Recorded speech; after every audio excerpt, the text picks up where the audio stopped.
usually I go like, oh wow, I can't believe we're like almost at the end of the year, and this time I'm just like, Jesus Christ, please let this year be over. I don't care anymore. Alright, welcome to a new video. My name is Smriti and here I talk about books. This is my channel. It's called Sant Reads, hence books, because reading is books. Reading. What most articulate I am.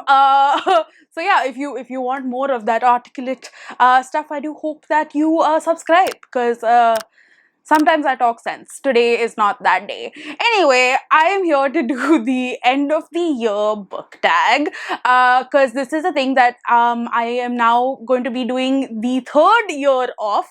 So that's exciting. I like to look at my answers from the past, where I talk about all the books that I plan to read, and I looked at the previous two videos, I read none of those books. So this is I'm gonna keep it like plausible this year and try to talk about books that I actually do plan to read, and yeah, that's the plan. Anyway, point is, I do hope that you enjoy this, because yeah, what else is there to enjoy in life but books, and me talking about them. I don't know what I'm saying, honestly, but let's get into the questions that the original creator Ariel Bissett made, and the question is, are there any books that you started this year that you need to finish? And usually I do not, but this year I do, because it was a shitstorm of a year. But anyway, this year I started reading Tomb of Sand by Geetanjali Shree, which won the International Booker Prize, and I then got COVID. So I was about 234 pages in. So I was like this much in to this book, and then I stopped because I had COVID and my brain was mush, and then I haven't gotten back to it, but I really plan to, because I was loving this book. Like, this book was just all sorts of excellent in terms of like writing and prose, and it's basically following this granny who has gone into a sort of depression, where she doesn't want to get out of bed, which is like hashtag relatable. Yeah, I mean, everyone, I am going through that way too much these days. But anyway, point is, yeah, so suddenly she gets up and she goes missing, and then she goes on like an adventure of sorts. And honestly, I don't want to know too much about what this adventure is and what happens, because like I want to read about it and get to know more. But yeah, I plan to read this super soon, hopefully, and then talk to you about it. But yeah, it's a chunky chunkster. Another one that I plan to read, because I wanted to read the book and then watch the TV show and then tell you my thoughts, which I have not done, is the Essex Serpent. And why is because I love Tom Hiddleston. If you don't know, I made an entire video where I read Tom Hiddleston's favorite books, and that was awesome. So you should check that out if you want to. But yeah, I basically thought that I would read the Essex Serpent and then watch him look really cool, being like this 18th 19th century man with the other lady, forgetting her name, but she's cool as well, from Homeland. But yeah, anyway, I didn't end up reading this because I don't know, I just stopped. But I think I should maybe finish it. I don't know. I'm not too sure. And the third book that I have that I am still reading is this book, which is In Search of the Divine. If you have watched my Booker reading vlog, you would know that I interviewed the author, Rana, and I had to read the book. Unfortunately, I wasn't given too much of time by the publisher, so I didn't like finish reading it, but I read parts of it and I thought that it was really interesting, so I want to read more of it. And I also got it signed by the author. Yeah, bitches. The perks of like being somewhat part of the bookish world. But yeah, these are the three books that I have started and have not yet finished. This one is the most important one, and look forward to a in-depth book review-ish thing for it. Yay! Now the next book always pisses me off because I don't live in like the Eastern Hemisphere. Is that even a thing? Eastern Hemisphere? No, I don't live in like parts of the world where there is autumn. But the question is, do you have an autumnal book to transition into the end of the year? I don't have an autumnal book, but usually at the end of the year, I gravitate more towards like thrillers and mysteries and then maybe romance, because basically at the end of the year, I'm just so fed up with life that I just want to read like nonsensical stuff that is like a removed brain read is what I call them. So I have a bunch of thrillers that I want to read. One of them is this one, which is this beautiful cover called The Paris Mysteries by Edgar Allan Poe, because I have been in the mood to read some like not so nonsensical ones as well. And then I have another one here which I have to take it out. It's this one, which is The Beekeeper's Apprentice by Laurie King, which also, so both of these books, by the way, were gifted to me on my birthday. I did an entire video talking about all the books that I was gifted. So yay, I'm going to read these two for sure. This one is about this young girl who is sort of like the apprentice to Sherlock Holmes and all the things that like she does in terms of like solving mysteries, and like this is an entire series, and I would love to read a young woman Sherlock Holmes. I feel like I read Sherlock Holmes as like a younger me, and I would have loved to see like a younger girl version of Sherlock Holmes. So yeah, I'm just really excited to read this one and like basically make the most of my childhood days in my adult days. Alright, the next question is there a new release you're waiting for? Yes, there is. So one is Into the Riverlands by Nghi, which is the third book in the Singing Mountains series, I think. They are a bunch of novellas that I have really loved. I have given both of them like either 4.5 stars or 5 stars. Absolutely adore them. I love the way that Nghi has created this world.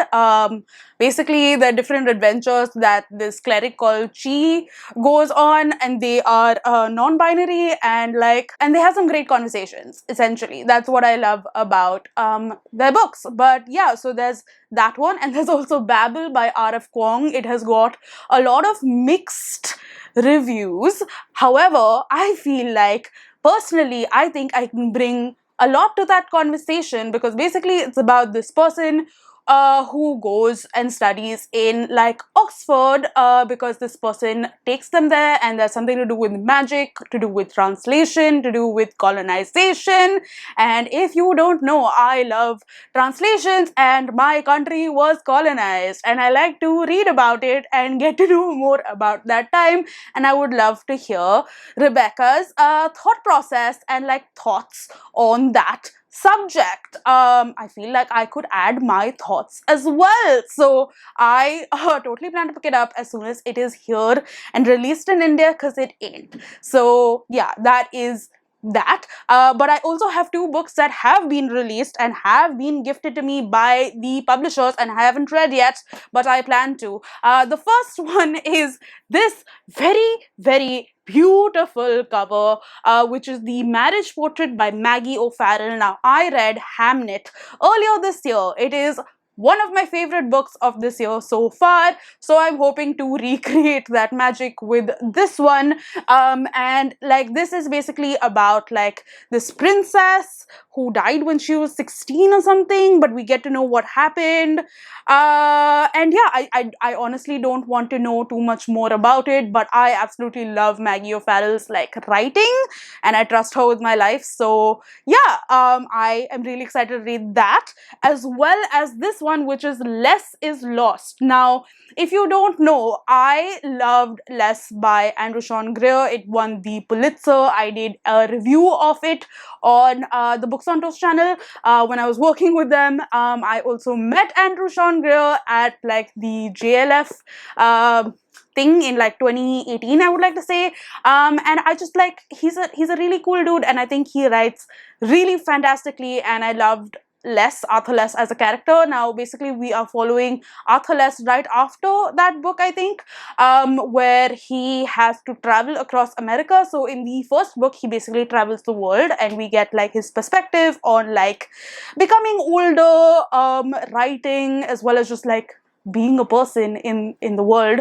And I guess we get to know more about him and his journeys with this book. But like, yeah, I can't wait to read this one. This is one of my most anticipated reads of the year. And I don't know, I feel like I'm just putting it off because I wish that it recreates that magic. So both of them, I am basically hoping that they recreate the magic of the other books of theirs that I have read. So high hopes. The next question is, what are 3 books that you want to read before the end of the year? Now, choosing 3 is a joke, but basically all of these. Plus, I also want to read this one, which is Secondhand Time by Svetlana Alexievich. This won the Pulitzer Prize, Nobel Prize in Literature, my bad. And I think she's also a Pulitzer winner. I'm not too sure.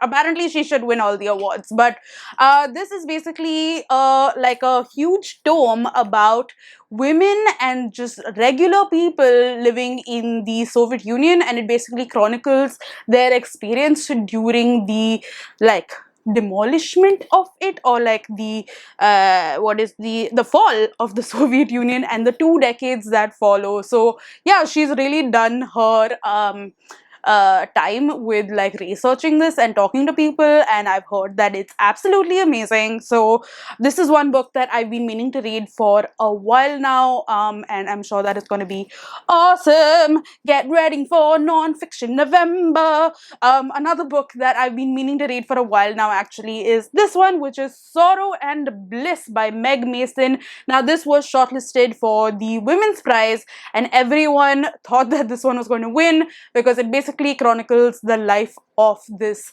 like, I think late 30s woman who is dealing with a broken marriage, I think. I'm not too sure, or like, I don't know. But is also dealing with an unnamed mental illness, I think. And yeah, it just talks about all of that. And I've heard that it is really funny, but also very, very, like, it rings true to like life. So excited about this one as well. And then another book that I really want to read is this one, which is Diary of a Void, which is a book which is translated from Japanese by David Boyd and Lucy North, and it is by Emi Yagi, and it is basically the story of this woman who gets fed up and tells people that she is pregnant so that she doesn't have to do menial jobs around the office. And it's basically how she deals with that, and of course it has like an expiration period of like 9 months. So like, what is she gonna do? I think that it sounds really interesting, this whole premise, and yeah, I can't wait to read it. So there's this, but also there's this book which I have here. Look at me just popping books out of my bookshelf, but it is this one called The Wait and Other Stories by Damodar Mazuo. And I read a short story collection by this author a few years ago. He is from Goa and he writes in Konkani, and it is translated by Xavier Kota, who also translated his previous collection, and I just thought that they were really sweet and nice, and I haven't read too many Indian translated books this year, weirdly, even though I've read a lot from all over the world. So I want to get back to my roots and read this book. I just think that it'll be really interesting. I think all of them are set in Goa as well. So exciting times, guys. Yeah, the pile is increasing. The next question is there a book that you think could shock you and become your favorite book of the year? Well, I think that all of them, 1, 2, 3, which is The Marriage Portrait, Less Is Lost, Tomb of Sand, Secondhand Time, Sorrow and Bliss, I think they all have strong chances. But also I wanted to put in another book just for fun, and that is this one, which is, okay, gorgeous, pretty, oh my god, which is The Island of Missing Trees by Elif Shafak, and this was also shortlisted for the Women's Prize. And I've heard absolutely amazing things. Basically, we are following a people from Cyprus.